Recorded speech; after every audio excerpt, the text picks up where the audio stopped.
A troco de. Como você explica o silêncio constrangedor aí das confederações de indústria e de comércio de não se aliar a esse momento? O que eles fazem é cada vez que o Banco Central aumenta os juros, ou solta uma nota oficial e morre o assunto. O que acontece? Você perdeu a ideia de um poder industrial ou a financiarização chegou em todos os poros do país? Tenho duas coisas rápidas para falar sobre isso. Primeiro que ontem foi a posse do Mercadante, no BNDES, aqui no Rio de Janeiro, e o Lula deu uma pancada muito bonita. Inclusive no auditório em que estava a Febraban, estava a Fiesp, né, estavam várias entidades ali do empresariado brasileiro. Ele disse o seguinte: quando eu era presidente e o Banco Central era um órgão do Estado, toda a vez que a taxa de juros se mantinha apreciada ou havia uma elevação da taxa de juros, a Fiesp ia lá e soltava um comunicado ou fazia uma crítica contundente nos jornais da mídia tradicional contra as taxas de juros. Dizia, inclusive, que o problema do investimento ou da insegurança jurídica ou o problema da falta de competitividade da indústria brasileira se devia, em grande medida, obviamente, ao custo unitário da força de trabalho e, em segundo lugar, aos juros elevados. Agora que o Banco Central é independente e o Campos Neto manteve 13,5% de taxa de juros numa economia com quase 10 milhões de desempregados e vivendo um período de desaceleração, a Fiesp ficou calada. As entidades não falaram nada. Ou seja, e o Lula falou: cobrem o Campos Neto como vocês me cobravam quando o Banco Central estava sobre a autoridade, né, ou quando a decisão, em grande medida, da taxa de juros, que tem a ver também com a meta de inflação, estava, né, ou sob o comando de um presidente indicado pela presidência da República, ou sob um conjunto de metas de inflação definido pelo presidente, mais o ministro da Fazenda e do Planejamento. Então, assusta, em grande medida, essas mesmas entidades que tinham eleito a taxa de juros e o câmbio, em alguma medida, como os principais obstáculos para o investimento, agora ficarem caladas. Mas a segunda coisa que eu quero te dizer é um pouco uma hipótese que eu tenho trabalhado, que é, você começou dizendo, a taxa de juros baixa interessa à indústria, ao varejo, ao mercado interno. Eu acho que pode ser que não.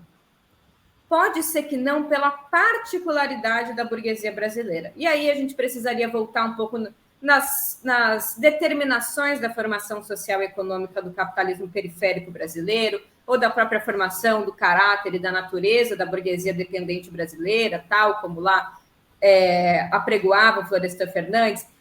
Porque, veja, por que a burguesia brasileira, inclusive a Fiesp e outras entidades do setor produtivo nacional, que tem um comportamento bastante pendular, né, porque depende, em grande medida, da proteção do Estado, porque parte deles são exportadores, né, dependem do mercado interno, mas também são exportadores, são da burguesia interna, mas exportam, dependem, né, de preços macroeconômicos competitivos, dependem do apoio do Estado.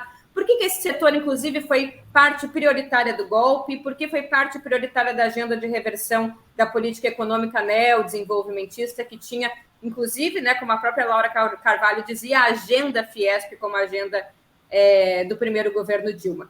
Porque é possível, isso parece estranho, porque a gente tem como tipo ideal o capitalismo europeu, né, e o capitalismo originário, ou o capitalismo da primeira revolução industrial europeu. É possível que para a burguesia brasileira não interesse crescimento econômico.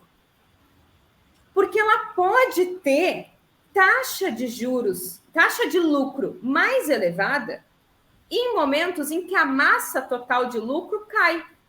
Vou explicar rapidamente aqui para a gente dialogar.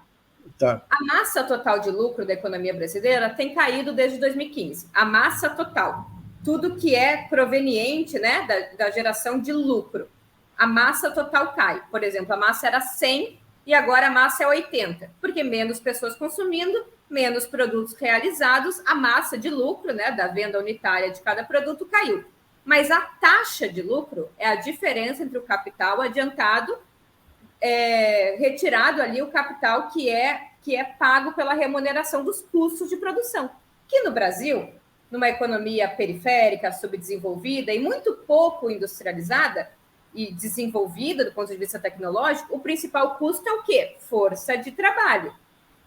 Então, se a força de trabalho está valendo pouco, se o nosso salário está baixo, a taxa de lucro cresce, mesmo que a massa total de lucro caia. E quem que entrega taxa de lucro alta? Ou seja, quem que entrega custo do trabalho baixo? Em grande medida, é baixo o crescimento econômico. Só para finalizar. Quando a economia não cresce, ou quando ela cresce esse pouquinho, que é o nosso padrão errático dos últimos anos, cresce 1,5%, cresce 2%, ela não gera emprego suficiente ou compatível com a quantidade de pessoas procurando emprego. Logo vai haver o que o Samuel Pessoa e esses economistas têm chamado de taxa de desemprego natural, que é em torno, para eles, de 8, 9,5%. 8 e 9,5% de pessoas desempregadas pressionam o mercado de trabalho para que os salários caiam. Reforma trabalhista pressiona o mercado de trabalho para que as condições laborais também causem diminuição dos salários indiretos. Tem outro aspecto aí. Pressiona a barganha dos trabalhadores. Então, para a burguesia brasileira, interessa menos o crescimento econômico. Logo, tanto faz a taxa de juros.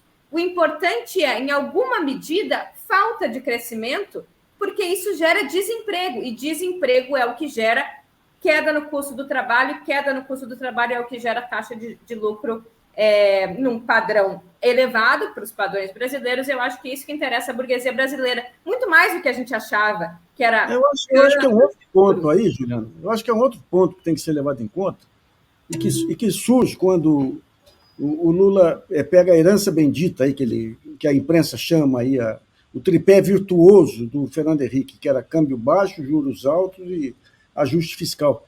Porque ali o que acontece? Você começa, o Lula ele pega 2000, quando ele assume, o câmbio tinha dado aquela explosão em função dos erros do ano anterior do Armínio Fraga.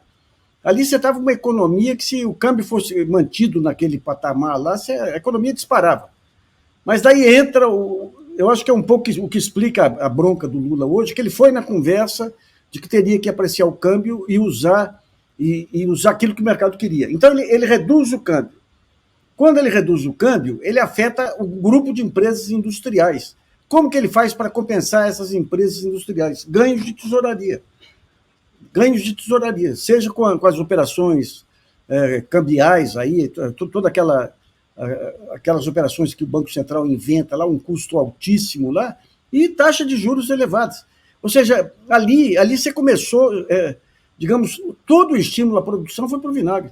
Um outro aspecto que eu queria chamar a atenção, o Paulo aqui falou do Gerdau. Nós tivemos um período, ainda nos anos 90, que grandes grupos industriais brasileiros, Gerdau, Villares, a própria do Paulo Cunha, lá, o Grupo Ultra, Odebrecht, tudo, eles tinham em conta, a CNI, eles tinham em conta que o desenvolvimento de uma empresa tinha que se dar concomitantemente com o desenvolvimento da sua cadeia produtiva e dos seus trabalhadores. Havia essa visão integrada. E daí surge o exemplo Jack Welch, que é apropriado pelo Jorge Paulo Lema, e se espalha por todo o campo empresarial. Eu tenho que ter os melhores dividendos no próximo balanço. Então, eu vou cortar manutenção, eu vou cortar salário, eu vou parar de fazer treinamento, eu vou parar de investir em tecnologia, e ficamos um país de piranhas financeiras. Quando a gente pega o Jack Welch, pega o Jorge Paulo Lema, os golpes que deu nos Estados Unidos aí, você vê que... E a imprensa enaltecendo como símbolo do capitalismo. Aquela bobagem do Sardenberg, não, eles são demais, porque eles acodem a educação. Umas migalhas que dão para a educação para arrumar álibi para pirataria que fazem, né? Ou seja, a ética empresarial aqui, eu digo ética empresarial não é no sentido da ética moral, no sentido de ser um fator de melhoria do país, de melhoria do entorno dele, de melhoria da cidade dele, dos trabalhadores dele. Isso aí esvaziou-se de uma forma apavorante, né?